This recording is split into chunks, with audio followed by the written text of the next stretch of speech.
His hand found hers under the table. The photographer had called them the happy couple. They were not a couple. They had never been a couple. And yet, when William Sterling leaned close, his breath warm against her ear, and asked her to pretend she was his wife for the rest of the evening, Helen Webb said yes. She had no idea why. Perhaps it was the champagne. Perhaps it was the weight of 3 years spent alone at school plays and birthday parties, fielding questions about Emma's father with a smile that did not reach her eyes. The endless evenings of macaroni and cheese eaten across from an empty chair. The way other mothers had looked at her at drop-off, a mixture of pity and something like relief that they were not in her shoes. Or perhaps it was something simpler. The way he had knelt beside her daughter 20 minutes earlier when red wine had splashed across her flower girl dress. The way he had produced a coin from behind Emma's ear and made her laugh instead of cry. The way he had looked at Helen afterward, as if he saw something in her that she had stopped seeing in herself years ago. She had agreed. Just for tonight. And now the camera was flashing, and his arm was around her waist, and somewhere across the ballroom her cousin Sarah was beaming at them, and Helen Webb, mid-level editor at Sterling Publishing, single mother of a 5-year-old, was pretending to be the wife of the company's chief executive. It was the most reckless thing she had done since Emma was born. She had no way of knowing it would also be the beginning of everything. Helen had arrived at the Grand Harbor Hotel that afternoon with low expectations. Her cousin's wedding had demanded an emerald dress she could scarcely afford, a 3-hour round trip from Brooklyn, and a babysitter who had canceled at the last moment. In the end, she had brought Emma. The bride had needed flower girls. Emma had needed to feel included. And Helen had needed to prove, if only to herself, that she could still show up at family events without collapsing under the weight of all the things she did not have. A husband, partner, someone in the photograph beside her. The last family wedding she had attended, a distant cousin's affair 2 years earlier, had ended with her hiding in the bathroom during the first dance, pressing a tissue to her eyes while Emma knocked on the door asking if she was all right. She had learned to build a fortress around her heart at occasions like these, to smile, to deflect, to pretend that the empty chair beside her did not feel like an accusation. She had been seated at table 19, so far from the head table that she could barely make out the expressions on the bride and groom's faces. The other chairs at her table remained empty. She had watched Sarah's other guests migrate toward the champagne fountain and the dance floor, couples with their arms linked, mothers and fathers with their children in tow. She had told herself it did not matter. Emma was happy, twirling with the other flower girls. That was enough. Then a voice had come from behind her. "You look like you are plotting an escape route. I have been considering the kitchen exit myself." She had turned, and there he was, William Sterling, the man who signed her paychecks, the man whose face appeared in industry magazines and whose name was whispered in publishing circles with a kind of reverence. She had worked at Sterling Publishing for 3 years. Their paths had crossed in elevators in crowded meetings. He had never sat down beside her before. He had never asked about her life. And yet he had known her name. He had known about the Montana Sky series, the romance acquisition she had fought for months to get approved. "It is outperforming projections by 28%, he had said, as if he tracked such things. As if her work mattered to him. The conversation had been easy in a way that surprised her. He had spoken of his sister's twins, of how success had a way of changing relationships, of making people expect things. She had told him about the coffee he had spilled on himself in the elevator last Christmas, the reindeer tie, the muttered curse words. He had laughed, a real laugh, and something in her chest had loosened just a fraction. Then Emma's dress had been ruined, and William had crossed the ballroom without hesitation. He had knelt. He had performed a magic trick. He had made her daughter feel seen. When they returned to the table, Emma had chattered about invisible ink and brave flower girls. Helen had felt something shift, a crack in the armor she had built around her heart. When the photographer mistook them for a couple, when William's hand had found hers and his whisper had filled her ear, she had made a choice. She had stepped into the performance, and she had not looked back. The evening that followed passed in a haze of introductions and champagne and the steady pressure of William's hand at the small of her back. He had guided her through conversations with people whose names she had only seen in society columns. He had introduced her as the editor who kept Sterling's bestseller list stacked. When they danced, he had held her at a respectful distance. And yet when she had asked if he was pretending, he had said, "Who says I am pretending?" The question had stayed with her. As the reception wound down and Emma had begun to yawn, Helen had faced a new problem. Her babysitter had canceled. She had no one to stay with Emma. The drive back to Brooklyn would take over an hour. And her daughter had been having the best night of her life. William had offered his suite. He would be staying with the groom and old friends. The rooms would sit empty otherwise. She had hesitated. He was her boss. The offer felt too generous, too complicated. But Emma had been exhausted. And Helen had been tired of saying no to every kindness that came her way. She had accepted.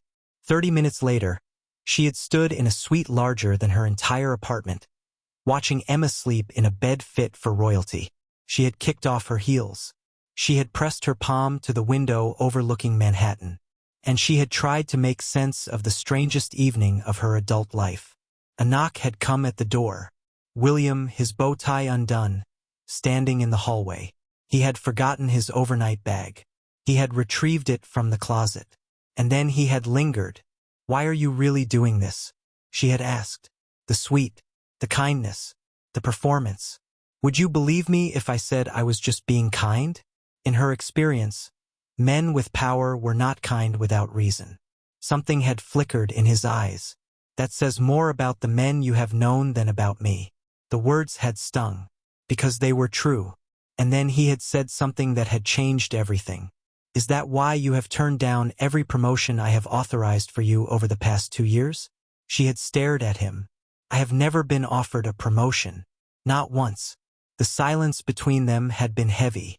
Understanding had dawned on both their faces. Richard Cole, editorial director. The man above her in the hierarchy.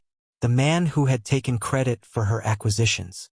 The man who had made his resentment of her clear from the first day. William's oldest friend. "He told me you were not interested in advancement," William had said slowly. "That you preferred your current role because of Emma. Because of the flexibility." She had felt cold fury spreading through her chest. "And you believed him without ever speaking to me directly?" He had been with Sterling since before William took over. 20 years of friendship. "But that ends Monday morning," William had said. His voice had been flat. Final. "Richard's career at Sterling is over." She had sunk onto the sofa. The conversation had spiraled. Richard had reassigned the Montana Sky author. He had undermined her for years.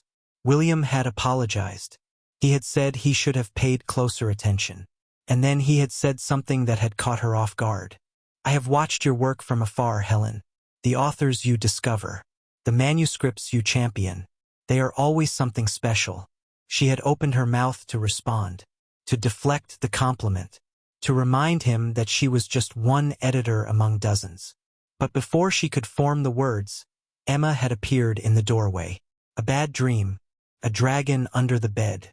And William Sterling, CEO of a publishing empire, had knelt on the floor without hesitation. He had not looked at his watch. He had not seemed impatient. He had simply focused entirely on her frightened 5-year-old. He had taught her a magic trick. He had checked under the bed for dragons. He had made Emma laugh until her fear had melted away. And Helen had stood there, watching them, and had felt something in her chest break open. Emma had always been shy around men. David had left before she was born. There had been no grandfathers, no uncles who had stayed. And yet here was this man, this stranger in so many ways, and her daughter had trusted him completely. When Emma had finally mastered the coin trick, when she had declared that the dragon would be scared of her now, William had nodded with genuine gravity. Absolutely terrified, he had said, and Helen had felt a tear slide down her cheek. She had turned away before he could see. When Emma had gone back to sleep, Helen had returned to find William standing by the window. The city had glittered below them. "Thank you for that," she had said. "You did not have to be so kind to her. It was not kindness. I enjoyed it." He had turned to face her. She is a remarkable child. She is. Helen had hesitated. Then she had told him about Emma's father, David, gone before she had even known she was pregnant. Selfish. Convinced his big break as a musician was just around the corner. She had paid the bills. She had believed in him. And he had walked out when she had needed him most. The irony was that he had finally made it. 6 months after leaving. She had seen his face on a billboard in Times Square the year before. His album had gone platinum. William had said, "No wonder you are wary of men with ambition." The observation had been too accurate. She had changed the subject. "It is getting late. You should go." "Let them talk," he had said. "Unless you want me to go." The question had hung between them. For one reckless moment, she had considered asking him to stay. Not as her boss. Not as her pretend husband. But as the man who had shown her glimpses of someone worth knowing. Instead, she had stood. "We should remember who we are on Monday morning." At the door he had paused. "You never answered my question. About whether I was really pretending." She had not known what to say. So she had said nothing. And he had left. And she had lain awake for hours, staring at the ceiling, his question echoing in the dark, wondering what she had set in motion, wondering if she had the courage to find out. Monday morning had arrived with the force of a reckoning. Helen had stepped into Sterling Publishing's lobby with Emma's kiss still warm on her cheek and her mind full of questions. She had spent Sunday replaying every moment of the wedding. William's hand at her back, his whisper in her ear, the way he had looked at her when she had agreed. She had told herself it meant nothing. That Monday would bring the return of normalcy. That he would be the distant CEO again and she would be the editor who kept her head down. The elevator doors had opened to reveal Richard Cole. "Recovered from your illness. I see." His tone had been ice. She had stepped inside, refusing to let him see her unease. "Good morning, Richard." He had demanded the Mitchell manuscript by noon. The Mitchell manuscript. Another of her discoveries that he had claimed for himself. She had maintained her composure. "Of course. Though I should mention the author specifically requested my feedback on the new chapters." Richard's smile had tightened. "I am sure you can forward any relevant notes to me." The elevator had stopped at the editorial floor. As she moved to exit, he had added one more thing. "The quarterly meeting has been moved up. Hayes wants all department heads in the conference room at 10. Just department heads." His emphasis had been deliberate. "Do not worry your pretty little head about executive matters, Helen." The doors had closed on his smirk. She had stood in the hallway, her hands clenched. The man had systematically undermined her for years, and she had never had proof. Until now. At 5 minutes to 10, her phone had chimed. Conference room. 10 o'clock. "Do not be late. William." She had walked into the boardroom to find the entire leadership team assembled. Richard's face had registered shock when he saw her. Then fury. William had sat at the head of the table, immaculate in a charcoal suit, his expression unreadable. He had looked nothing like the man who had taught her daughter magic tricks 48 hours earlier. "Ms. Webb, thank you for joining us. Please take a seat." She had chosen the only available chair, directly across from Richard. William had waited until the room had settled. Then he had spoken. "I would like to announce some organizational changes. Effective immediately. Richard Cole will be transitioning out of his role as editorial director." A stunned silence had fallen. Richard's face had drained of color. "In the interim, Helen Webb will assume his responsibilities while we evaluate permanent restructuring options." Helen had frozen, certain she had misheard. Richard had half risen from his chair. "This is outrageous." "On what grounds?"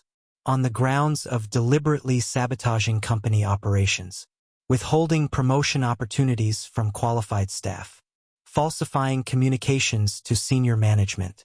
William's voice had been glacial. "My office has compiled a detailed report. HR will review it with you following this meeting." The room had erupted into whispers. Helen had sat motionless as William had continued the meeting with ruthless efficiency, outlining projections and initiatives as if he had not just detonated a bomb in her professional life. Throughout the hour, She had felt Richard's venomous glare. When the meeting had adjourned, he had lingered in the doorway. "You will regret this," he had said quietly. "Both of you will." And then he had been gone, and Helen had sat there, her professional life dismantling and reassembling in the space of a single hour.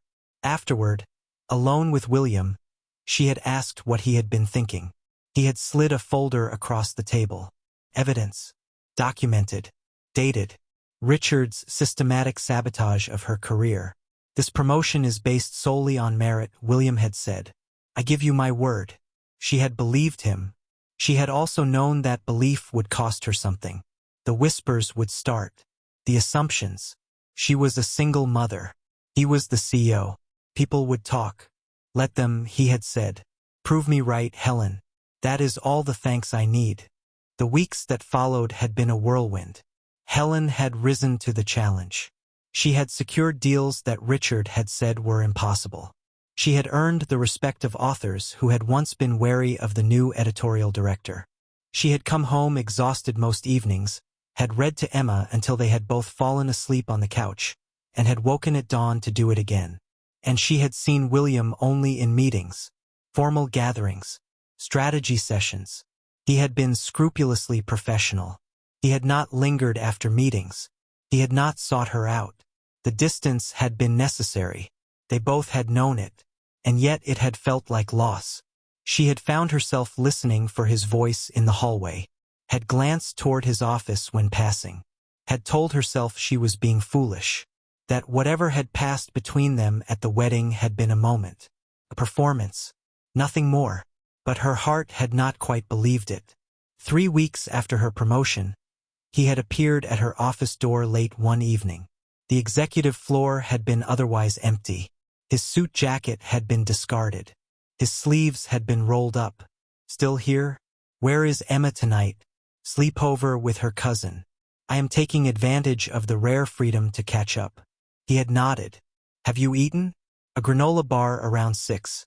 That is not dinner. Come on. There is a place around the corner that stays open late." She had hesitated. "William, I do not think that is a good idea. It is just food, Helen. Between colleagues." His expression had been carefully neutral. Against her better judgment, she had agreed. 20 minutes later, they had sat in a quiet booth at the back of a small restaurant. Lemongrass and curry had filled the air. Away from the office, some of the tension between them had eased. They had discussed manuscripts, industry gossip, the Morrison deal, and then William had set down his fork. "There is something you should know. Richard has been meeting with executives at Paragon Press." Her stomach had tightened. Paragon was Sterling's biggest competitor. "He is targeting your authors, trying to convince them to break contracts." The Montana Sky author had called her yesterday. A better offer. She had not said from whom. That fits the pattern. William had reached across the table. Brief contact, his hand on hers. "I am sorry to burden you with this, but I needed you to know what we are up against." The gesture had lingered. "We need you at the retreat this weekend," he had said. "The Catskills. Bring Emma. The resort has excellent childcare. If Richard is making moves, we need to counter them." She had hesitated. "William, I cannot just rearrange everything with 3 days' notice." His voice had softened. "I am not asking as your boss. I am asking as someone who believes in you, who knows what you are capable of. We need you there." The way he had said we had sent a shiver through her. She had agreed. Friday afternoon had found them at Lakeview Lodge. Autumn leaves painting the mountains in gold and red. The drive had taken 3 hours. Emma had been restless. Helen had been anxious. And the receptionist had delivered news that had turned her stomach. "I am sorry, Miss Webb. We do not have a reservation under your name. That is impossible. Sterling Publishing booked a block of rooms. I should be on the list." The woman had checked again, shook her head. "All the Sterling rooms are assigned. Nothing for Webb. And I am afraid we are fully booked this weekend. The retreat and a wedding."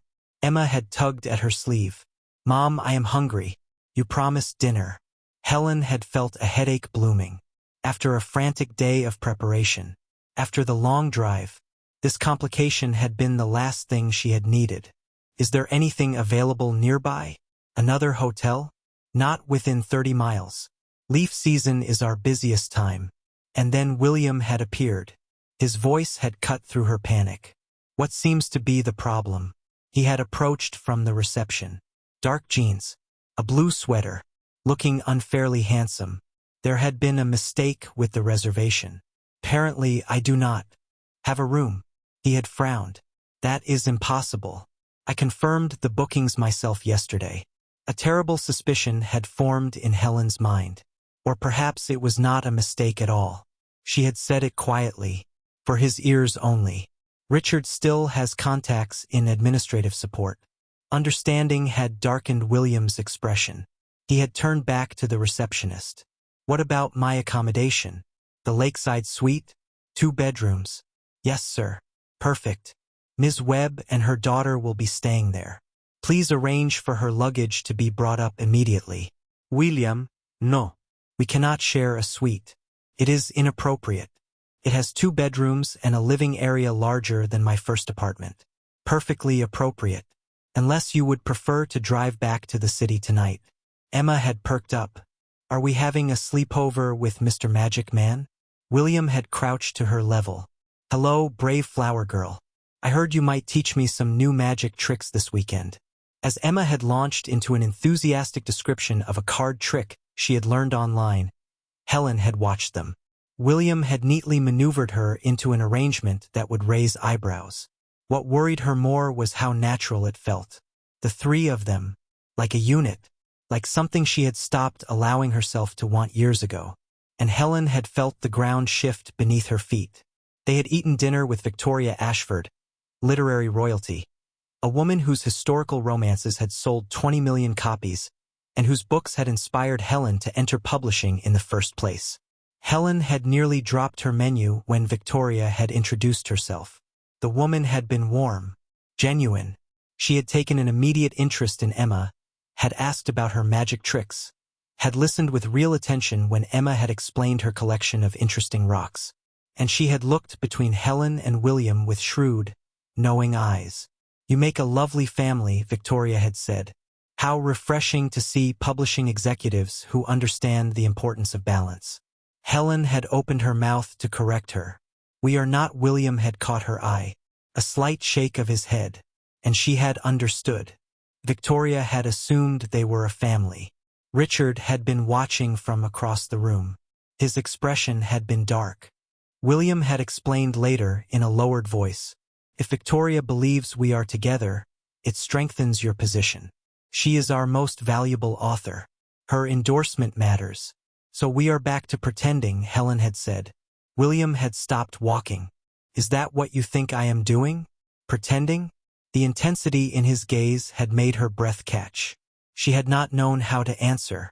That night, after Emma had fallen asleep, William had stood by the window overlooking the moonlit lake.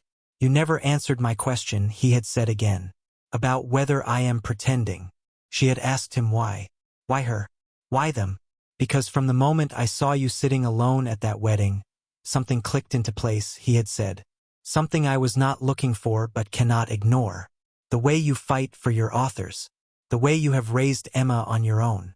You are extraordinary, Helen. She had backed away. This is exactly what I was afraid of. Our professional relationship is complicated enough. Or are you afraid of trusting someone again? His voice had been gentle. After David left you to raise Emma alone? The words had struck deep. Before she could respond, Emma had called out. Another bad dream. Another dragon. And William had knelt again. He had taught her the trick. He had made her feel safe.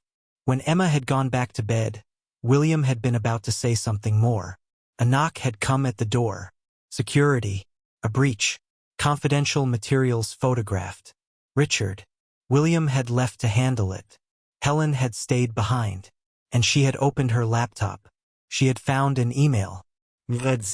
Proof of Sterling's manipulation. Attached photos of the 3 of them at dinner, looking like a family, and a message. Did he tell you about the bet? Ask him about the Dartmouth wager. Ask him how much money he stands to win by getting you into his bed. She had read it twice, 3 times, and somewhere in her chest, something had gone cold. A bet. It had seemed absurd. And yet, how else to explain the sudden attention? A man who had barely spoken to her in 3 years, now offering sweets and promotions and late-night conversations about her daughter. She had thought of David. The way he had looked at her when he had said he was leaving. I need to focus on my music. You and the baby would just hold me back. She had thought of every man who had ever made her feel small. And she had wondered if William Sterling was simply more sophisticated at it. The photos in the email had shown the 3 of them at dinner. William cutting Emma's chicken. Emma laughing at something he had said. They had looked like a family. Had that been the point? To make her believe something that was not real? She had left before dawn. A note on the bedside table.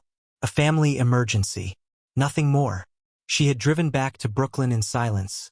Emma asleep in the back seat. The mountains fading in the rearview mirror. She had not answered William's messages. There had been 3, then 5, then silence. By the time they had reached the apartment, the sun had been rising over the rooftops. And Helen had felt as if she had left a part of herself behind in those mountains. The part that had been willing to hope. By Monday, she had resolved to confront him, to demand the truth, to hear him say it himself, whatever it was. She had arrived at the office early, had steeled herself for the encounter. And then the urgent message had come. A special board meeting. Immediate attendance required. She had entered the boardroom to find the entire executive team assembled. William's chair had been empty. The chief financial officer, a normally stoic woman in her 60s, had addressed the somber gathering.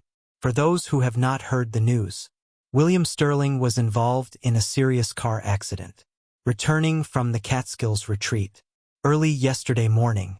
He is currently in intensive care at Manhattan Memorial. Critical but stable. The room had spun. Black ice on the mountain roads. A guardrail failure. She had grasped the edge of the table. He had been driving back early.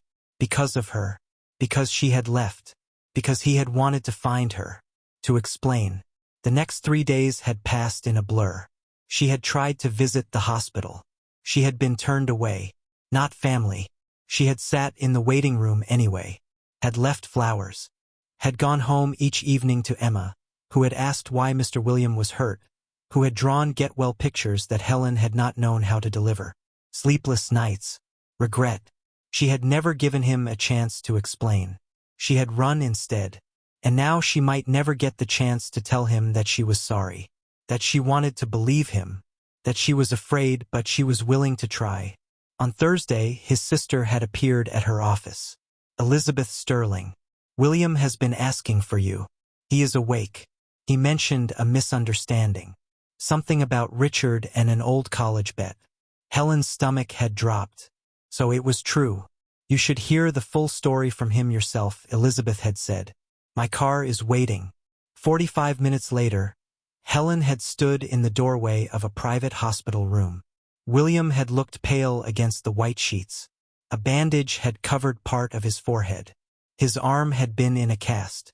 And yet, when his eyes had found hers, he had looked unmistakably alive.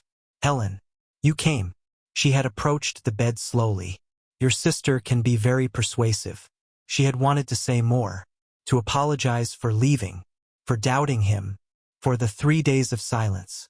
The words had caught in her throat. About the email, she had said instead. The bet. He had closed his eyes briefly. When he had opened them again, his gaze had been steady. Richard's final attempt to drive a wedge between us. Clever of him to use a partial truth. Partial truth. There was a bet, she had said. 20 years ago. In college. William had met her. Gaze without flinching. Thomas and Richard and I made ridiculous wagers about everything. Who could drink the most? Who could stay awake the longest during finals? One night, particularly drunk, we bet on which of us would be first to date someone from every floor of the university library. Juvenile. Objectifying. Something I am not proud of. He had paused. But it ended there, Helen. I never collected on it. I forgot about it within a month. It has absolutely nothing to do with you. Nothing. She had felt something loosen in her chest. Then why would Richard? Because he knew it would sound plausible enough to make you doubt me. He knew your history. He had been gathering information for years. William had reached for her hand with his uninjured one. I have spent 3 years watching you. Your integrity. Your talent. The way you never complained despite everything Richard did to undermine you. Developing feelings for you that have nothing to do with ancient history and everything to do with who you are. The wedding gave me an excuse to finally approach you. To see if there might be something worth exploring. She had felt the walls around her heart trembling. I need you to understand. Emma is my life. Anyone I allow close has to accept that. She comes first. Always. Helen. William's expression had softened. I adore Emma. Her magic tricks. Her dragon fears. Her questions about everything under the sun. She is extraordinary. Just like her mother. And I will not ask you to sacrifice your career. We will figure out the boundaries. Companies have policies for a reason. A knock had come at the door, and Emma had appeared, clutching her stuffed rabbit. A get-well card covered in glitter and crayon dragons. Mr. William, does it hurt a lot? Less now that you are here, he had said.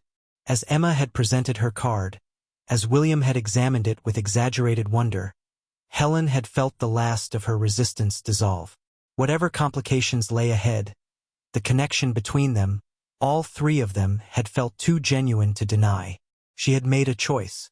She had chosen to trust. 6 months later, Helen stood on the terrace of William's home in the Hamptons. Below, he chased Emma across the beach. Her laughter carried on the spring breeze. The engagement party was in full swing behind her. Voices and music spilling through the open doors. But for this moment, she had stepped outside. To breathe. To take it in. She twisted the engagement ring he had placed on her finger the night before. A simple band. A solitaire. A proposal that had included her approval and Emma's enthusiastic consent. William had asked Emma's permission before asking Helen. He had knelt to her level. He had said, I would like to ask your mother to marry me. But I need to know that you are all right with that. Emma had thrown her arms around his neck. Yes, yes, yes. Helen had cried. She had said yes. And the three of them had stood in the garden of her Brooklyn apartment, the city humming around them, and had felt like a family. For the first time. Really. Victoria Ashford approached with champagne. Congratulations, my dear. Though I must say, I saw this coming from that first dinner at the retreat. Was it that obvious? To anyone with eyes for romance. Victoria had smiled. I have written enough love stories to recognize one unfolding. Below, William had lifted Emma onto his shoulders. She was giggling, her small hands in his hair. He was smiling, spinning in slow circles. Their joy had been infectious. He is good with her, Victoria had observed. That is rare. A man who sees a child as a gift rather than a complication. We are still figuring it out, Helen had admitted. Balancing the professional and the personal. Making sure Emma feels secure with all the changes. Life is never perfectly balanced, dear. Victoria had patted her hand. But love makes the wobbling worthwhile. As the sunset had painted the sky in gold and pink, William and Emma had made their way back up the beach. Hand in hand. Mom, Emma had called, William taught me how to find sea glass. We are going to make a collection. William had wrapped an arm around Helen's waist. She is a natural treasure hunter. Just like her mother. Finding value where others do not look. Later that night, with Emma asleep in her new bedroom, Helen and William had stood on the moonlit terrace. Any regrets? He had asked. She had thought of the path that had led them here. From a lonely wedding table to a hospital bedside. From doubt to trust. Just one, she had said. That we did not practice our husband and wife pretense more thoroughly before making it official. He had laughed. I believe we have a lifetime to perfect that particular performance. And as his lips had found hers under the starlit sky, Helen had silently thanked whatever twist of fate had placed her at that table. Alone. But not for long. Sometimes the most unexpected beginnings lead to the happiest endings. Especially when a little magic is involved. And when someone is finally willing to see you, really see you. Not as your title, not as your circumstances, but as who you are. It had taken her a long time to believe that such a thing was possible. To trust that the man who had whispered in her ear at a wedding, who had offered her a night of pretense, had meant every word. That the performance had never been a performance at all. That sometimes the bravest thing we can do is to stop pretending we do not want what we want. And to say yes when the right person finally asks. Thank you for staying with us until the very end of this story. If Helen and William's journey moved you, please give this video a like and subscribe to Alex Tales and Stories. More thoughtful, emotionally honest stories are on their way. And if you would like to share where in the world you are watching from, please leave a comment below. I read every one. Take care of each other. And remember, sometimes the most reckless thing we can do is say yes when we have spent years saying no. Sometimes the person who sees us when we have stopped expecting to be seen is the one who changes everything.